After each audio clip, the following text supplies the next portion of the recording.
Bonjour à tous, j'espère que vous m'entendez bien. Alors, bienvenue à la Paris Retail Week.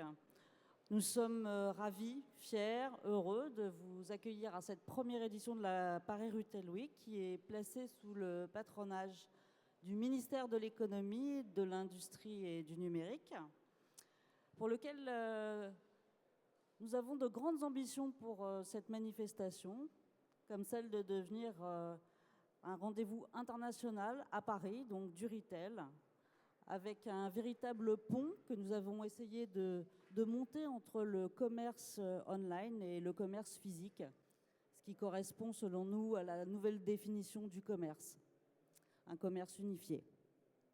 Alors pendant ces 3 jours, la Paris Retail Week va être ponctuée de temps forts qui en feront donc un rendez-vous de la rentrée clé pour les enseignes, les e-marchands et les marques.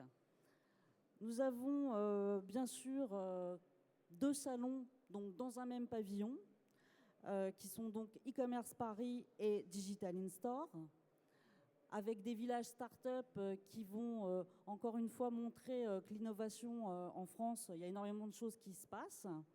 La Paris Retail Week, ce n'est pas que un salon, c'est également derrière les murs. Nous aurons notamment 2 store tours qui permettront à certains privilégiés de faire des tours des enseignes innovantes dans Paris, donc avec 2 programmes très intéressants. Pour ceux qui n'ont pas de place, vous pourrez reprendre en sortant de la salle des programmes également que nous avons concoctés, qui sont des programmes libres, où vous pourrez donc découvrir différents quartiers de Paris avec des enseignes innovantes, si ça vous intéresse, donc librement. C'est également la Paris Retail Week, une soirée de networking qui s'appelle la Digital Party, donc qui aura lieu mardi soir. Donc renseignez-vous pour les conditions pour en faire partie. 2 remises de prix qui seront en présence de la secrétaire d'État Martine Pinville ce soir, donc pour les e-commerce awards et les Rookie of the Year. Donc un moment intéressant et fort. Et bien évidemment, la Paris Retail Week, c'est des contenus qui sont sans équivalent sur les outils et l'avenir du commerce et du e-commerce. Donc vous voyez un programme intéressant, un programme riche. Donc là, on est lundi matin. Voilà, il va falloir se mettre en train. Pour avoir le plus de renseignements possible, n'hésitez pas à télécharger l'appli du salon. Vous aurez donc toutes les nouveautés en direct live. Je vais vous souhaiter, donc, au nom de toute l'équipe de la Paris Retail Week, un très bon salon, un très bon événement. Merci d'être présent ce matin de bonne heure dans notre belle capitale parisienne. Et sans plus attendre, je vais bientôt donc accueillir Flore Fauconnier, donc, qui va présenter notre première conférence plénière. Alors on a voulu se mettre sous le signe de la thématique du responsive retail. Donc on va vous expliquer ce qu'on entend par responsive retail, qui va être au cœur de nos problématiques. Donc comment en fait remettre le consommateur au centre de nos stratégies pour bien évidemment développer les actions qui seront les actions de demain pour les retailers au sens large. Donc Flore va nous décrypter tout ça, ça va être formidable. Donc je l'appelle Flore Fauconnier, journaliste au Journal du Net. Merci Flore de nous rejoindre. Merci Sophie. Bonjour à tous et donc bienvenue à cette première plénière de la première Paris Retail Week. Alors, responsive retail, eh bien, tout simplement, depuis 3 ans à peu près, on voit de plus en plus de sites en responsive design fleurir, qui s'adaptent donc, dont l'apparence s'adapte à l'écran qui s'affiche, mais les consommateurs ne se distinguent pas uniquement par leur terminal, loin de là. Au contraire, des comportements de consommation divergent de plus en plus, et avec la multiplication des canaux et des points de contact avec les marques et les marchands, eh bien, ce sont aussi des parcours d'achat de plus en plus variés. Par ailleurs, on a assisté à un véritable transfert de pouvoir qui s'est déplacé du côté de l'acheteur. Et d'ailleurs, le Customer Empowerment était le thème d'il y a 2 ans pour e-commerce Paris. Maintenant, ce transfert accompli, eh bien, les marchands n'ont plus le choix. Ils doivent s'adapter aux consommateurs dans leur diversité, de façon personnalisée, en répondant à leurs nouvelles attentes, sous peine sinon de perdre autant de clients. Et c'est la raison pour laquelle Comexposium a imaginé ce concept de responsive retail pour en faire le thème de cette année. Alors, puisqu'on parle de s'adapter aux consommateurs, eh bien, nous allons dans un premier temps avoir la chance de recevoir Nathalie Damry, qui est la présidente de l'Observatoire Société et Consommation, qui va nous présenter les grands bouleversements à l'œuvre actuellement dans la consommation. Et dans un deuxième temps, nous entamerons une discussion avec 3 marchands très différents les uns des autres pour comprendre dans quel domaine et de quelle façon ils s'efforcent d'adopter une démarche responsive. Donc pour cela, j'ai la chance d'accueillir sur scène Nathalie Damry de l'Obsoco, qui va s'installer au pupitre pour la présentation. Et puis par ailleurs, Thierry Lernon, directeur e-commerce, CRM et cross-canal de But, Christine de Windel, directrice France de Zalando, et Sébastien Hubert, directeur supply chain e-commerce. Bon, alors merci à tous. Je vais passer mon micro donc à Nathalie. Voilà, très bonne présentation. Nathalie, la parole est à vous. Merci Sophie. Alors, je vais vous parler de, si j'y arrive, des transformations des modèles de distribution et de consommation. Là, j'ai besoin d'un petit peu d'aide. Non. Fermez tous les yeux pendant une seconde. Voilà. Je crois qu'il y a un problème de stabilisation. Voilà.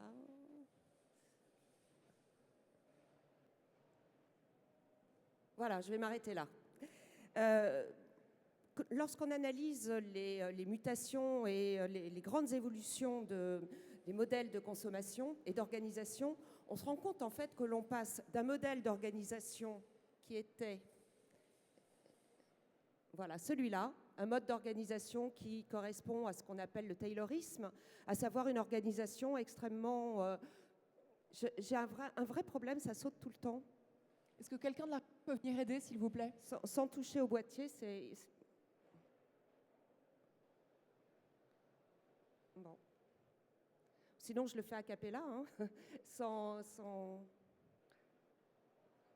Ça défile tout seul? Bon. On va essayer de faire au mieux. Bon, en gros, vous l'avez compris, un modèle d'organisation qui est plutôt tiré par la production. Au moment des 30 Glorieuses, une forte demande des ménages, la montée des classes moyennes, etc., qui font une organisation qui est fondée en fait sur une production massive et un modèle de distribution qui se crée pour la circonstance d'ailleurs, pour faire en sorte que la production soit amenée au mieux auprès de ces consommations qui étaient extrêmement demandeuses. Juste pour information, je rappelle toujours que la grande distribution à l'époque a véritablement fait office de service public, puisque partout, dans toute la France, on avait la possibilité d'accéder à des denrées de même qualité et surtout à des prix qui étaient stabilisés. L'ensemble de l'organisation, excusez-moi, était le même, par exemple, dans le travail, avec les poules dactylo, et dans l'organisation de l'ensemble des activités. Là, j'ai mis comme exemple un cours de gymnastique.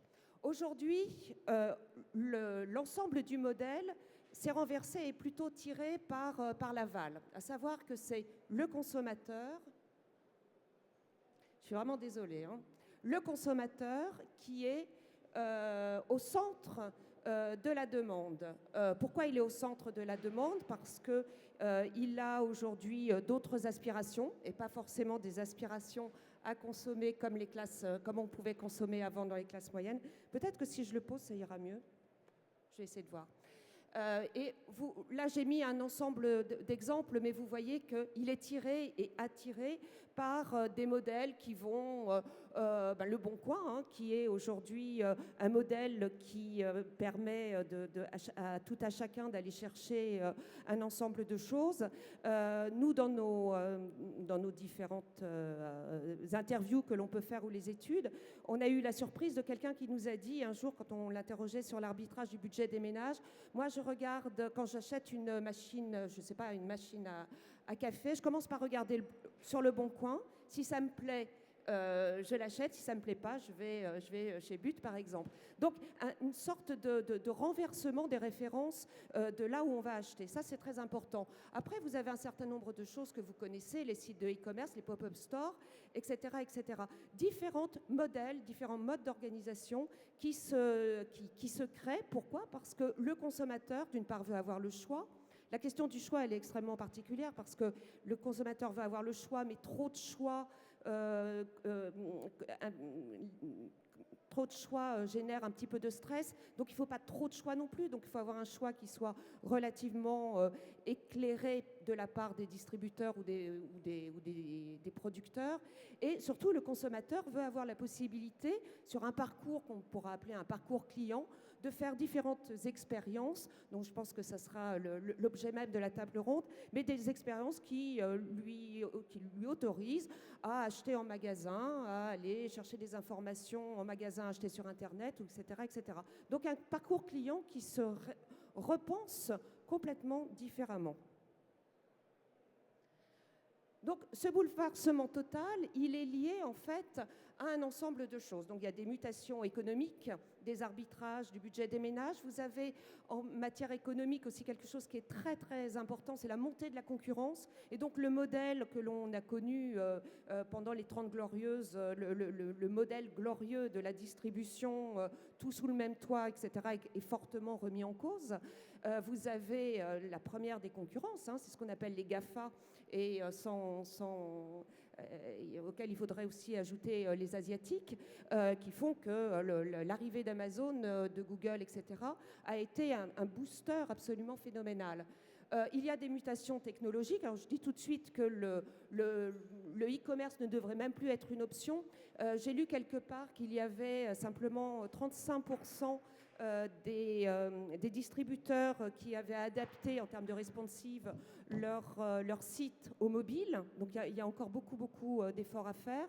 Et on est dans une configuration où ce n'est pas simplement la technologie telle qu'on la connaît, le web, Amazon, etc., etc. C'est une technologie beaucoup plus invasive et beaucoup plus, on va dire, pervasive, au sens où elle est absolument partout. C'est qu'elle intègre le corps lui-même. Et ça, c'est un nouveau basculement sur lequel il va bien falloir, à un moment donné, adapter des réponses lorsqu'on est producteur ou distributeur, parce que ça va changer énormément de choses. Je vous donne juste un ou deux exemples. Le premier exemple, c'est une étude là qu'on va sortir sur l'homme augmenté et qui montre que 76% des Français déclarent que la techno inside, c'est-à-dire des puces insérées dans le corps, est une bonne, voire une très bonne chose. On a parlé des implants partis à Futur en Scène. Moi, je me souviens pour avoir travaillé notamment pour GS1, lorsqu'on parlait il y a une dizaine d'années de la RFID, c'était des levées de boucliers sur la privacy, etc. Le fait qu'on touchait à la vie privée. Et là, on a, moins de 10 ans après, un basculement absolument total de ces freins à la technologie.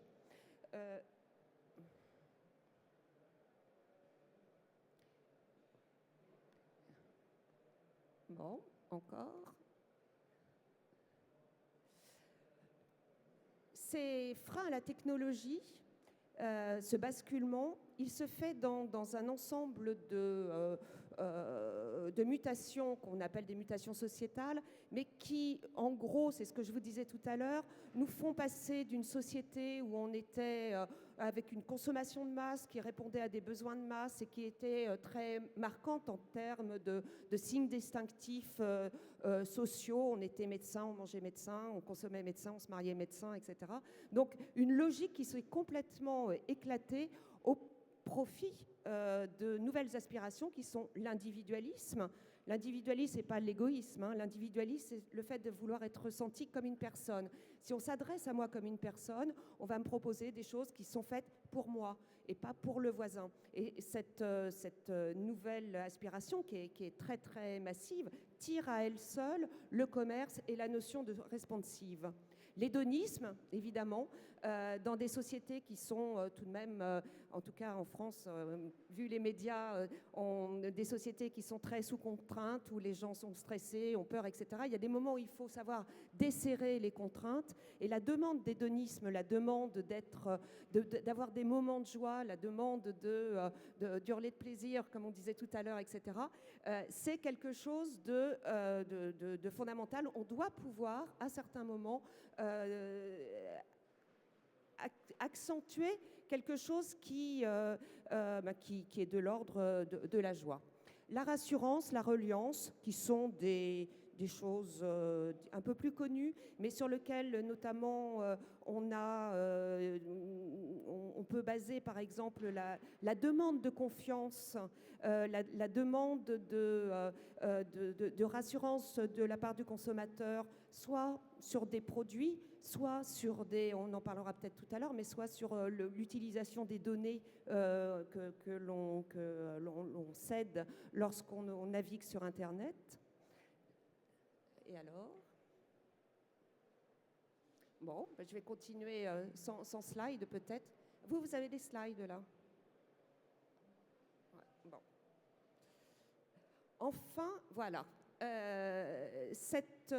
Non, bon, je reviendrai après.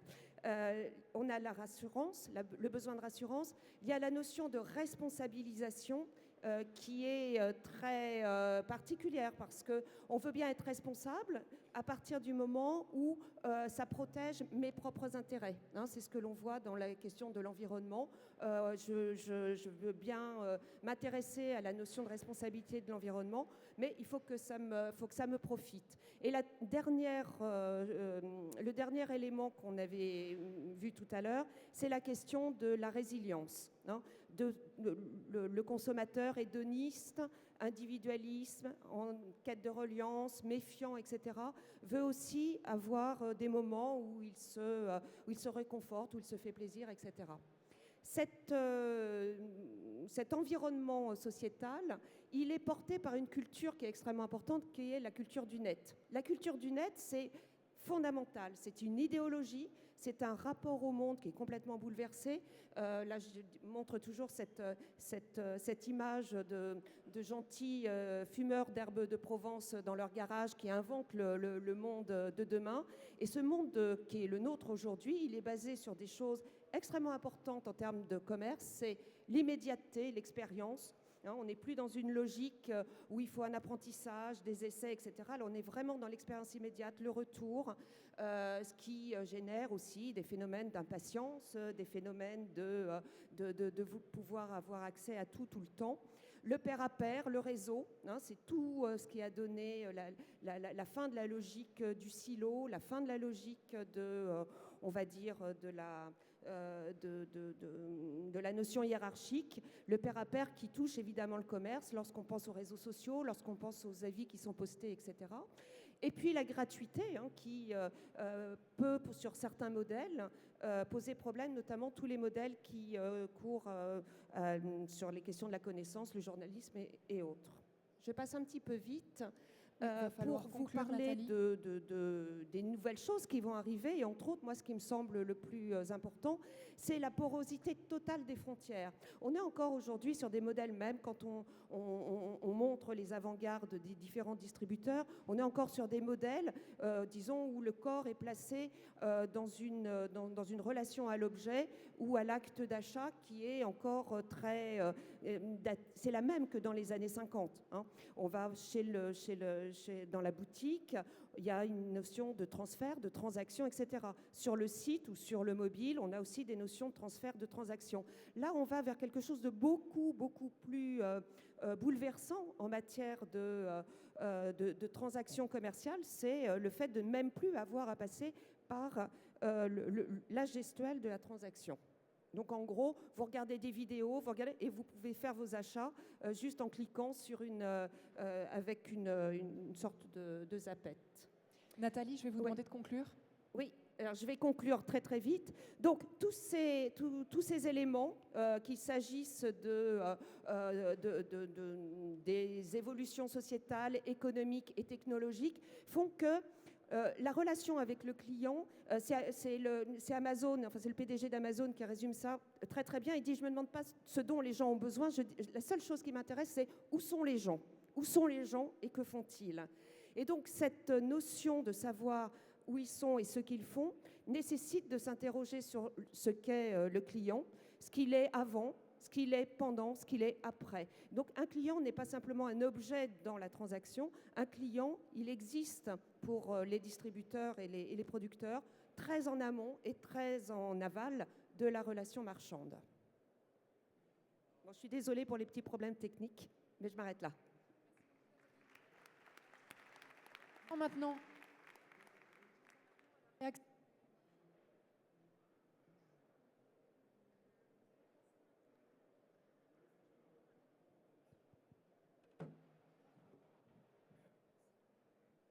nous allons maintenant passer à la réaction des marchands. Vous m'entendez? Ce concept de responsive retail, vous l'avez compris, est plutôt une démarche, une façon de se réorganiser autour du client. Je suis désolée, mais comme je n'ai pas de retour, je ne me rends pas du tout compte si vous m'entendez ou pas. Vers le fond.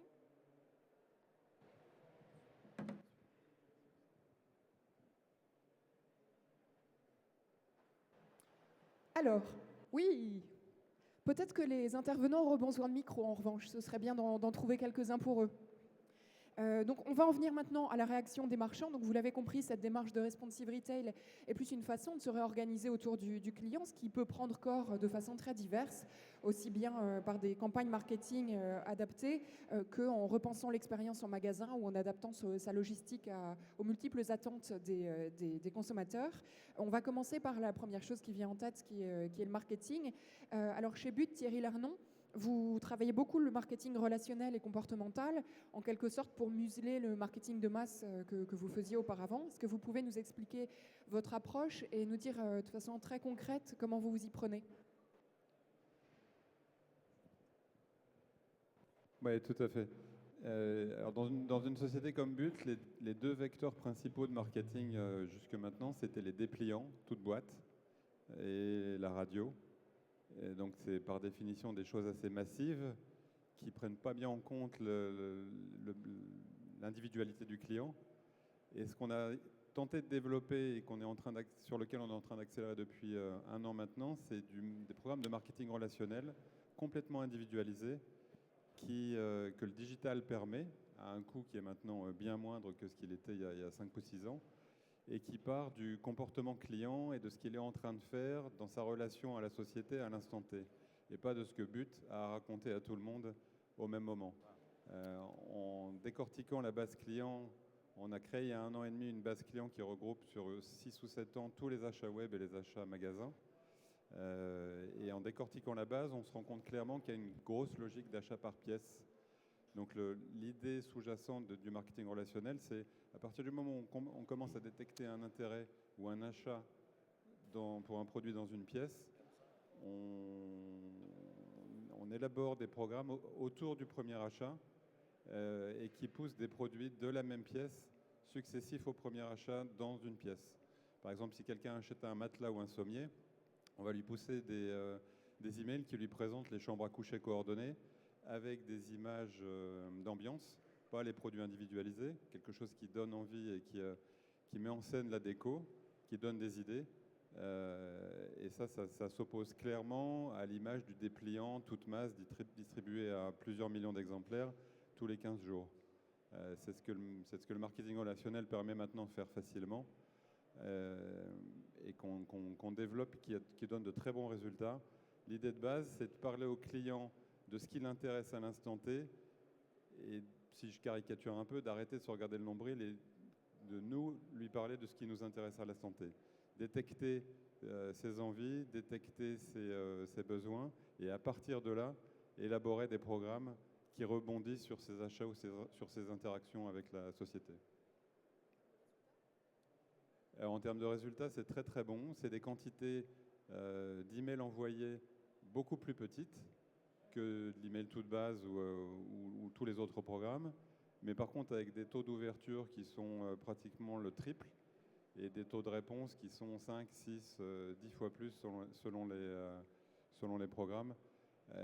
Ce qu'on pressent aussi, c'est que c'est perçu comme un service et pas comme du marketing classique, puisqu'on répond encore une fois à un besoin et un intérêt du client. On l'écoute, puis on lui répond, plutôt que de lui parler sans savoir ce dont il a envie d'entendre parler. Côté IT, qu'est-ce que vous avez dû mettre en place pour rendre ça possible? Côté IT, qu'est-ce que vous avez dû mettre en place? Alors, chez des retailers historiques comme But, il y a un problème qui est très classique et que pratiquement tout le monde a, qui est que les systèmes principaux sont assez anciens. Ils ne sont pas cross-canalisés encore, ou alors tout le monde est en train de le faire, mais on n'est pas encore à des stades assez avancés. Et donc, on a une démarche assez pragmatique où on s'autorise avec la DSI principale de lancer une base sur le côté, qu'on fait avec une agence externe, le temps d'apprendre, le temps que l'équipe marketing et l'équipe CRM apprennent à s'en servir, commencent à lancer des programmes, commencent à tester. Et en parallèle avec la DSI, on développe un référentiel client unique, costaud, en dur, rapide, qui lui est vraiment un socle cross-canal. Mais on n'attend pas, on ne se met pas dans un tunnel pendant un an et demi, le temps que tout soit prêt. On avance en parallèle avec une base sur le côté qui n'est par exemple alimentée qu'une fois par semaine et pas une fois par jour ou en temps réel. Mais le but, c'est d'apprendre et d'avancer, d'être assez agile et en même temps de construire des fondations solides. Alors chez Zalando, Christine, bon, vous, le marketing, c'est votre cœur de métier autant que la mode. Qu'est-ce que vous faites en la matière de responsive? Bonjour. Donc effectivement, marketing au cœur de notre métier. Je pense qu'il y a deux choses qui peuvent vraiment vous intéresser aujourd'hui, que nous faisons dans ce domaine. C'est premièrement une chose qu'on fait sur notre site. Donc c'est quelque chose d'assez innovant qu'on fait depuis à peu près 1 an. C'est de vraiment se focaliser sur une offre personnalisée on-site. Ça veut dire qu'on va tout adapter. On ne va pas se satisfaire avec une bannière générique pour n'importe quelle cliente qui cherche des chaussures ou des robes. On va lui montrer quelque chose qui est en relation avec ce qu'elle a acheté dans le passé et surtout avec ce qu'elle a surfé historiquement. Donc ça, c'est quelque chose, par exemple, une cliente qui va acheter une robe Topshop, on va peut-être lui montrer une tenue Nike Sportswear, mais on va permettre à nos partenaires, nos marques, qui investissent aussi dans du marketing chez nous, de targeter les clientes qui veulent. Donc, vous imaginez quelqu'un qui achète une veste Barbour, on va leur montrer des bottes Aigle plutôt que la dernière Air Max. Donc, on va vraiment s'adapter à ce qu'ils veulent et chaque client aura une expérience complètement personnalisée. Pourquoi? Parce que la segmentation et la personnalisation est clé. Donc, ça, c'est chez nous, en interne. Et évidemment, ça requiert des bases de données assez développées parce que ça veut dire qu'en temps réel, on peut montrer des choses aux clients. Après, avec nos partenaires externes, comme vous l'avez dit, Flore, notre marketing performance est vraiment au cœur de notre métier. On va travailler avec les gros médias sociaux pour vraiment faire une offre très segmentée. Donc, je vous donne l'exemple de Facebook. Quand on fait des campagnes sur Facebook aujourd'hui, on a la possibilité de cibler exactement un groupe de personnes. Et donc, on ne va plus faire quelque chose de standardisé que vont voir des millions de clients, mais on va cibler 5, 10, 20 000 clientes dans différents pays, différentes langues, avec une offre très particulière en fonction, pas de leur comportement d'achat chez nous, mais de leurs préférences, de leur activité sur les réseaux sociaux. Et ça, on voit que ça a une efficacité qui est nettement plus haute. Alors évidemment, c'est des campagnes qui coûtent plus cher, mais en termes de résultats, on voit que c'est beaucoup plus efficace. Donc le mot-clé ici, c'est vraiment segmentation et personnalisation afin de vraiment être plus pertinent pour notre client ou notre cliente. Et vous parliez de bannières pour commencer. Est-ce qu'en termes de canaux, je pense display, affiliation, retargeting, peu importe, vous faites la même chose à chaque fois ou vous adaptez aussi selon les canaux? Alors, on va s'adapter selon chaque canal. Certains canaux s'adaptent mieux à la personnalisation et la segmentation responsive. Donc, je parlais des réseaux sociaux, Facebook, c'est le gros classique de là où on peut vraiment segmenter. Après, évidemment, en affilié, on va faire la même chose. En display, c'est la nature du produit en display de montrer des choses que les gens ont déjà vues. La même chose pour retargeting. Donc on va avoir des équipes qui vont être dédiées par pays à chaque canal et qui vont montrer comment est-ce qu'on peut personnaliser, comment est-ce qu'on peut adapter la technologie. Évidemment, ça veut dire des grosses équipes qui passent leur temps là-dessus, mais on voit que les résultats sont au rendez-vous. Très bien. Alors passons maintenant à Mondial Tissu. Donc pour ceux qui connaissent un petit peu moins votre enseigne, je rappelle qu'elle a 35 ans, 70 points de vente et que vous vous êtes lancé dans l'e-commerce au mois de mars 2015. Oui, ça y est. Donc c'est très récent. Vous me disiez que ça démarre bien, que vous êtes déjà sur un run rate d'1 million d'euros de chiffre d'affaires, à rapporter à 90 millions d'euros de CA de l'enseigne. Alors, on aurait pu penser que vous alliez vendre en ligne plutôt de l'outillage ou du réachat, mais finalement, vous vendez aussi beaucoup de tissus, et ça malgré un aspect quand même sensoriel très important, mais on pourrait dire la même chose pour la mode. Alors, vos clients changent, votre offre évolue, et vous essayez d'accompagner tout ça dans votre démarche d'e-commerce. Est-ce que vous pouvez nous expliquer de quelle façon ? Bonjour à tous. Donc l'intérêt de l'e-commerce pour nous, c'est que ça change même le métier du magasin. C'est surtout ça, au-delà d'un pure player qui va être axé à développer des leviers retargeting, etc. Nous, ça modifie fondamentalement aussi l'approche du magasin ou même l'offre. Parce que quand vous avez des acheteurs qui référencent des produits, ils sont dans leur catalogue d'achat, catalogue fournisseur, c'est leur métier, c'est du back-office. Et en fait, avec l'e-commerce, vous vous rendez compte que le consommateur ne pense pas tout à fait comme vos acheteurs. Et le SEO nous apporte énormément, en fait, dans l'analyse, la sémantique, pour voir comment les consommateurs veulent accéder aux produits. Donc nous, on a une chance, c'est qu'on s'appelle Mondial Tissu, et les gens utilisent le mot tissu pour acheter du tissu, mais s'ils avaient tapé étoffe, il aurait fallu repenser toute la plateforme de marque. Mais ça bouleverse vraiment les lignes, et c'est ça qui est intéressant pour une enseigne comme la nôtre, c'est que le cross-canal, quand tout à l'heure on parlait de responsive retail, en fait on doit être polymorphe. Voilà. Donc juste pour ma petite expérience sur le responsive, en 6 mois, il faut déjà agir sur une dimension magasin ou offre par rapport à ce nouveau levier, et en effet on est très surpris des ventes, on est ravis. C'est vrai que le web apporte un confort d'achat, une expérience d'achat différente. On a un catalogue avec actuellement en ligne, 2500 tissus. Donc quand vous êtes en magasin, le tissu, vous êtes accompagné par une vendeuse qui vous coupe du tissu. S'il y a des Parisiens ici, je pense, vous allez au marché Saint-Pierre et vous verrez l'expérience que c'est. C'est encore resté dans son jus, comme on dit. Donc on est accompagné par une vendeuse, mais sur le web, vous êtes tranquille chez vous, dans votre canapé, et du coup les paniers explosent, au-delà du phénomène évidemment des frais de port qui font que ça tire le panier vers le haut. Mais les personnes, les clientes achètent 25 coupons de tissu, alors qu'en magasin, elles n'en auraient vu que 5, parce que dans l'océan des rouleaux de tissu qui peuvent être sur des tables et avec le rapport à la vendeuse, il est tout autre. Donc il y a un vrai marché qui s'est révélé pour nous. Alors, au-delà de ces clients et de ces paniers plus élevés, vous dites que l'e-commerce, ça vous apprend finalement beaucoup de choses sur le consommateur que vous ne connaissiez pas avant.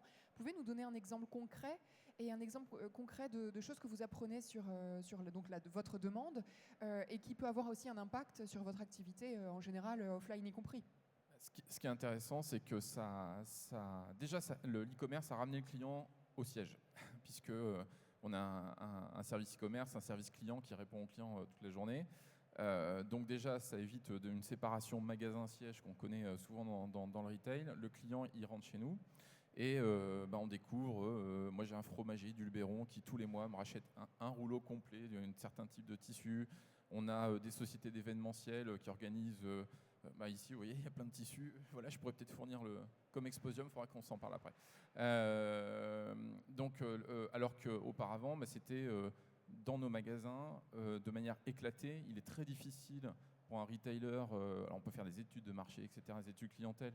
Nous, on a 500 vendeurs, faire remonter toutes les informations de 500 vendeurs, c'est compliqué, ou en tout cas pour le gérer en termes de base de données. Et donc, je rejoins justement l'analyse de créer une base pour pouvoir travailler tout ce qui est co-occurrence d'achat, les segmentations clients.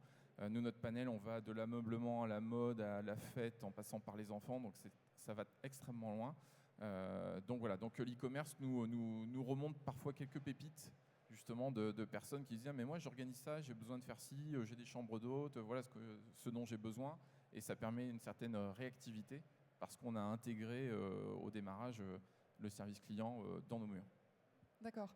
Vous parliez SEO tout à l'heure. Ça peut avoir quoi comme impact de comprendre la façon dont vos clients abordent le tissu, peut-être le do-it-yourself aussi, qui est un phénomène relativement nouveau que vous ne preniez peut-être pas en compte avant. Est-ce que ça a un impact sur les rayons Justement, on surfe sur cette vague de do-it-yourself. C'est vrai que les clients vont plutôt se dire comment faire une tête de lit plutôt que tout de suite de dérouler dans j'ai besoin d'un tissu de clous tapissier. Voilà, donc il faut pouvoir capter cette démarche-là. Et puis, non, après, ce que ça remonte, c'est les termes. Je vous dis, on avait peut-être une nomenclature ou une organisation des magasins très orientée achat, donc amont, back-office. Par exemple, on utilise un terme en interne, on appelle ça la cretonne. Donc, c'est un tissu coton. Les clients tapent tissu 100% coton sur le web. Donc du coup, ça change et il a fallu faire vite. On s'est équipé d'un PIM, on a dû enrichir totalement différemment la base de données qui vient d'un ERP aussi, où les choses sont très figées, très statutaires en tout cas. Et donc voilà, donc ça a bouleversé pas mal les lignes, il a fallu aller vite. Avec le do-it-yourself, c'est aussi toute la personnalisation. Le web est normalement un bon outil pour ça. Comment est-ce que vous l'utilisez pour aller dans cette direction ? Alors, pour l'instant, on a ouvert la partie e-commerce, donc on tourne sur Magento, pour ne pas le citer, donc avec les fiches en ligne, et on déploie ce mois-ci en magasin une offre de confection d'articles de puériculture, donc gigoteuse, tour de ligne, etc. Donc la cliente va pouvoir choisir parmi 250 tissus et nous faire faire l'objet qu'elle souhaite pour son enfant. Et donc en ligne, voilà, on est en plein dedans. On va travailler un configurateur, on va être un peu le Nike ID de la turbulette, mais ça devient un passage obligé, oui, pour pouvoir justement faire du web to store sans forcément déclencher l'achat. Mais en tout cas, nous, on croit énormément au phénomène de web to store. On le visualise tous les jours en magasin. Oui, et du coup, au-delà de la personnalisation, c'est aussi le web pour préparer l'acte d'achat et éviter beaucoup d'allers-retours avec les mesures, comparer les tissus, etc. Donc ça facilite aussi l'acte d'achat en magasin. Tout à fait. Très bien. Alors voilà pour cette première partie marketing. Je vous propose qu'on passe maintenant à un autre domaine qui est très influencé par ces démarches de responsive retail et d'adaptation aux consommateurs. C'est un autre grand métier de l'e-commerçant, celui de la logistique, qui doit évoluer aussi quand on devient customer-centric. Alors chez But, Thierry, je crois qu'on réalise des achats assez engageants. Il me semble que vous avez un panier moyen assez élevé, 250, 300 euros, et souvent des achats supérieurs à 500. Pour ce genre d'achat, on ne les fait pas sur un coup de tête. De plus en plus, on compare, on a un parcours d'achat omnicanal. Et d'un point de vue logistique, comment est-ce que vous avez réagi à ça ? Alors, je pense en particulier au click and collect. Ce dont on se rend compte sur le parcours d'achat client, alors c'est en particulier vrai sur des produits impliquants comme de l'ameublement ou des produits à coût élevé, c'est que l'alternance entre le offline et le online est permanente. On le mesure par des tas de points et des tas de choses. Il n'y a plus de zone de chalandise physique et de zone de chalandise digitale, c'est la même. Et les clients commencent leur parcours d'achat, étudient un achat d'abord en ligne, puis vont voir en magasin, puis retournent sur le site, finalisent l'achat. Parce qu'en fait, c'est quoi le chiffre d'affaires e-commerce ou le chiffre d'affaires magasin ? C'est j'ai donné ma carte bleue en magasin ou j'ai donné ma carte bleue sur le site. Mais tout ce qui vient avant est complètement mélangé. Et donc, un des challenges et un des boulots du cross-canal et des équipes, c'est de rendre tout ça le plus fluide possible et d'offrir à chaque instant en magasin comme sur le site l'accès aux produits, l'accès aux services de la façon la plus fluide possible et qu'il n'y en a qu'un qui décide, c'est le client. Du coup, ça veut dire qu'au niveau logistique, il faut lui donner le maximum d'options. Donc clairement, le retrait en magasin est un point très pratique pour des produits pondéreux et volumiques, parce que c'est un peu l'équivalent du relais en textile. Le client choisit quand il vient chercher son produit. Et il n'est pas obligé de bloquer une demi-journée ou une journée pour se le faire livrer à domicile. Donc c'est plébiscité, c'est plus des 2/3 des livraisons. essentiellement à cause de cet aspect souplesse. Les gens veulent de la vitesse, mais ils veulent aussi surtout de la souplesse. C'est pas pour rien que les relais sont maintenant le service de livraison majoritaire en France depuis un an. Donc on développe beaucoup, on réfléchit beaucoup à améliorer le retrait en magasin avec le click and collect qui est une promesse de délai, mais aussi avec la capacité à trouver très facilement le point de retrait qui n'est pas forcément l'entrée du magasin, c'est souvent le dépôt qui est derrière.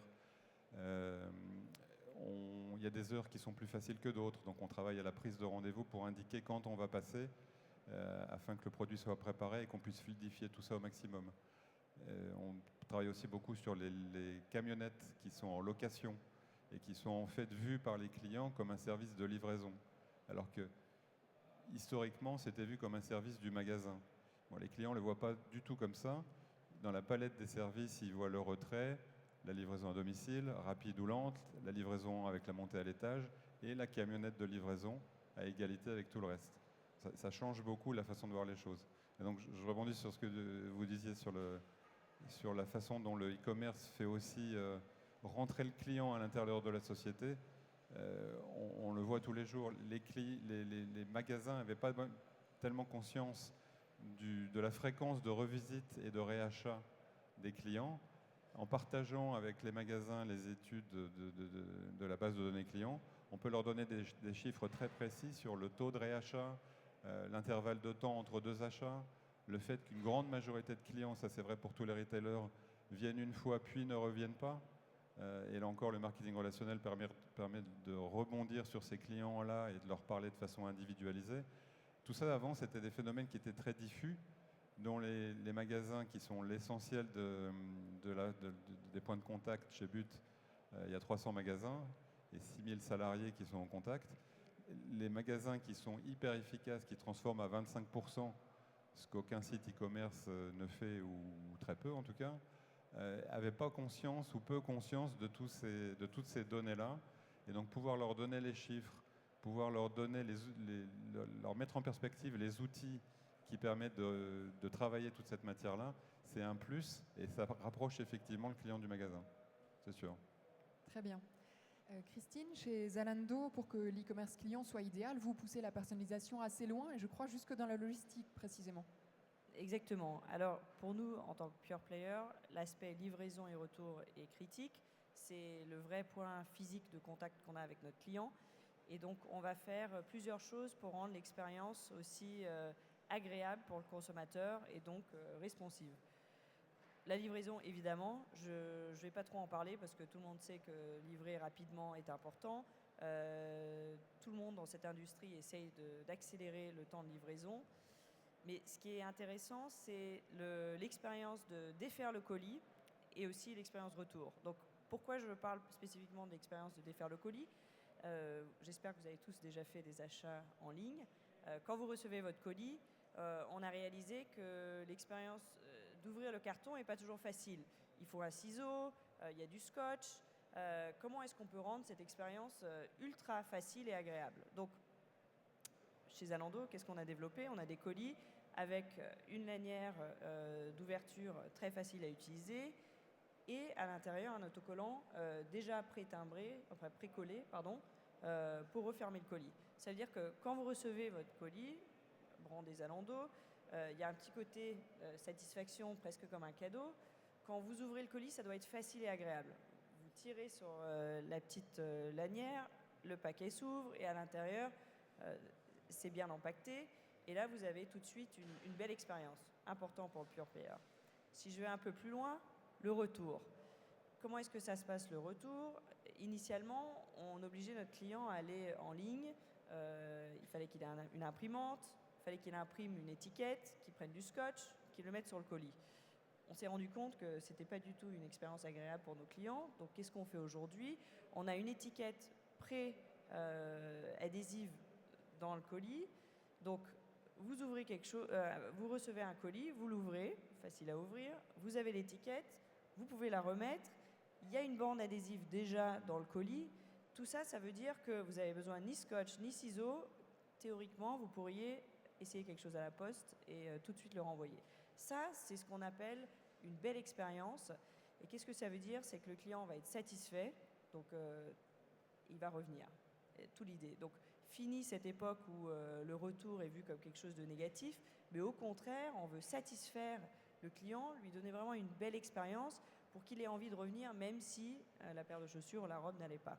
Donc, c'est là où on va pousser vraiment ce qu'on appelle le last mile à l'extrême pour avoir une expérience très agréable.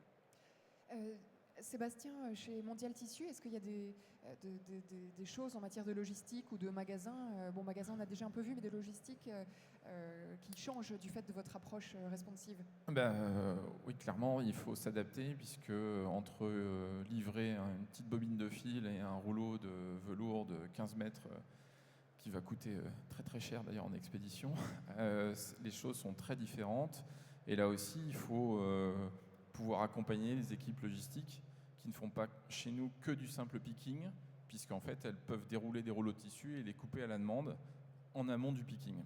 Et il faut le faire ça d'une certaine manière, de manière plutôt propre, parfois élégante, j'ai envie de dire, lorsqu'on plie du tissu. On se pose même des questions de personnalisation avec de plier les coupons de tissu, mettre un petit ruban.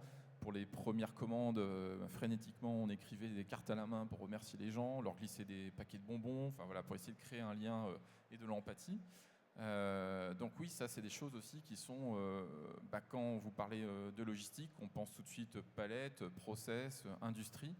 Et quand vous avez une commande client, vous vous adressez à une seule personne et à un client qu'on souhaite garder. Donc les choses sont un petit peu différentes, ouais, clairement. Entendu. Alors, on a parlé marketing, logistique, magasin, et finalement tout ça vous amène probablement aussi à réexaminer votre organisation. On a vu, on imagine bien l'importance de la formation, par exemple, des équipes en magasin pour accompagner leur train en magasin et des tas d'autres services. Mais on imagine aussi qu'il puisse y avoir de nouvelles fonctions créées, des directions qu'on rapproche les unes des autres. Thierry Lernon chez But, donc plus largement en matière d'organisation, comment est-ce que vous vous y êtes pris? Est-ce qu'il y a des choses qui ont changé récemment pour que vous adoptiez au mieux une démarche responsive, customer-centric? Le mot-clé, c'est silo. Et donc le point clé, c'est de casser les silos. Et donc on a choisi de créer une direction qui regroupe tous les sujets e-commerce classiques, mais aussi le CRM dans une optique cross-canal. Le CRM, c'est du digital, c'est souvent des interfaces digitales. C'est les emails, mais c'est aussi les SMS, c'est les notifications push, et c'est aussi les interfaces en magasin. Donc tout ça, c'est du digital. Mais c'est un CRM qui est pensé directement et avec une stratégie cross-canal, donc base unifiée, client web, client magasin, et stratégie essentiellement tournée vers les magasins, puisque c'est là où se passe l'essentiel du trafic et c'est là où se passe l'essentiel de la transformation. Et troisième point, dans la même direction, regrouper tous les sujets cross-canaux au sens large, c'est-à-dire la réflexion sur les services cross-canaux, qui encore une fois se passe essentiellement en magasin, et sur les logiques cross-canal, tout ça au même endroit, donc dans une même direction, CRM, e-commerce et cross-canal. L'objectif, c'est de traiter les sujets en partant du client et en partant des objectifs clients, et de pousser avec la DSI, avec la direction de l'exploitation, donc des magasins, avec la DRH. À partir du moment où vous faites du CRM en magasin, on touche les job descriptions, on touche les modes de rémunération. De parler aussi avec les partenaires sociaux pour les mêmes raisons. Donc il vous faut une approche très large et la capacité à discuter et à pousser les sujets avec des gens très variés, je viens de les citer, et tout ça dans une optique digitale, chez un retailer qui a des dizaines ou des centaines de magasins et des milliers de vendeurs au contact depuis des dizaines d'années, qui est très bon à ce qu'il fait, mais dans une approche classique physique. Et donc pour impulser tout ce changement, il faut centraliser les sujets, il faut être au comité de direction, parce que les habitudes ont la vie longue, et il faut une approche très large qui s'affranchit de ces silos. Il faut aussi beaucoup mettre en perspective, beaucoup expliquer, parce que ce n'est pas le tout de décider ou d'expliquer que les clients sont cross-canaux. Il faut aussi expliquer ce que chacun a y gagné, aligner les intérêts, et à partir du moment où on arrive à faire ça correctement, les choses viennent naturellement, parce que par contre, le constat qui est fait en magasin et depuis un bon bout de temps, c'est que les clients sont cross-canaux.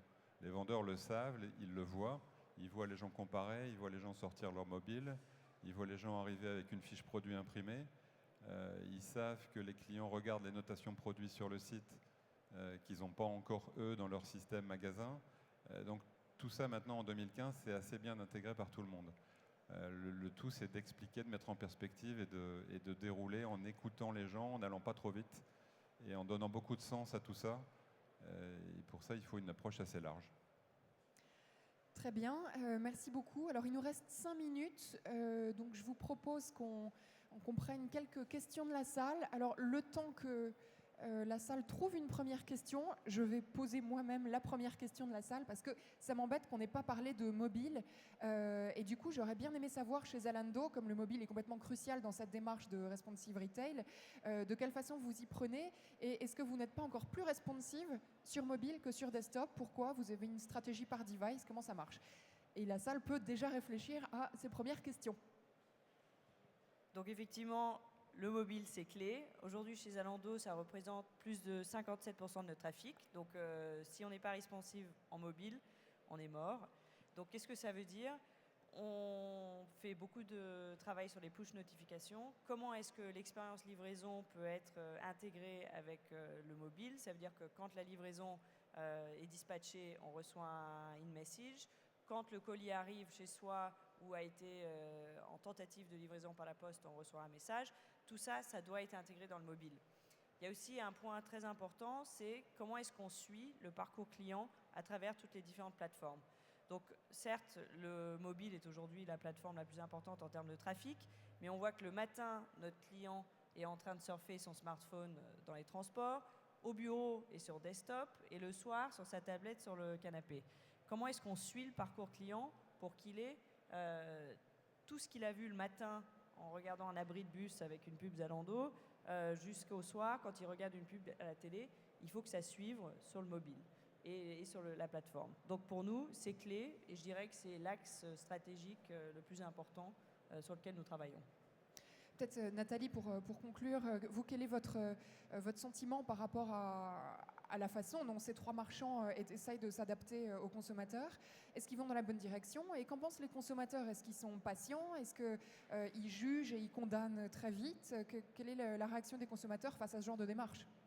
Alors oui, d'une part, les trois exemples montrent que les choses avancent assez vite avec moi je suis quand même assez surprise de la capacité à s'adapter des organisations. C'est vrai que tout bouge, les métiers bougent, les organisations bougent, le sens du marketing, tout à l'heure vous disiez le marketing à l'ancienne, mais le marketing aujourd'hui par exemple sur la question des data entre qui des ingénieurs ou des marketeurs va pouvoir organiser au mieux la remontée et l'exploitation des datas. Tout ça, ça fait partie des interrogations. En revanche, lui, le consommateur, je dirais presque qu'il trouve ça tout à fait normal. Il peut même manifester un peu d'impatience lorsqu'il attend son colis à 2 heures et que le colis arrive à 2h15. Donc, plus le service va être rendu, plus d'autres motifs peut-être d'insatisfaction vont arriver. Ceci dit, c'est le sens du vent de répondre à ces nouvelles attentes et je trouve qu'on a des exemples là, qui montrent que ça se fait plutôt bien. Très bien. Alors, voyons maintenant si nous avons des questions dans le public parmi vous. Ah, une question, il y a 2 questions de ce côté-là.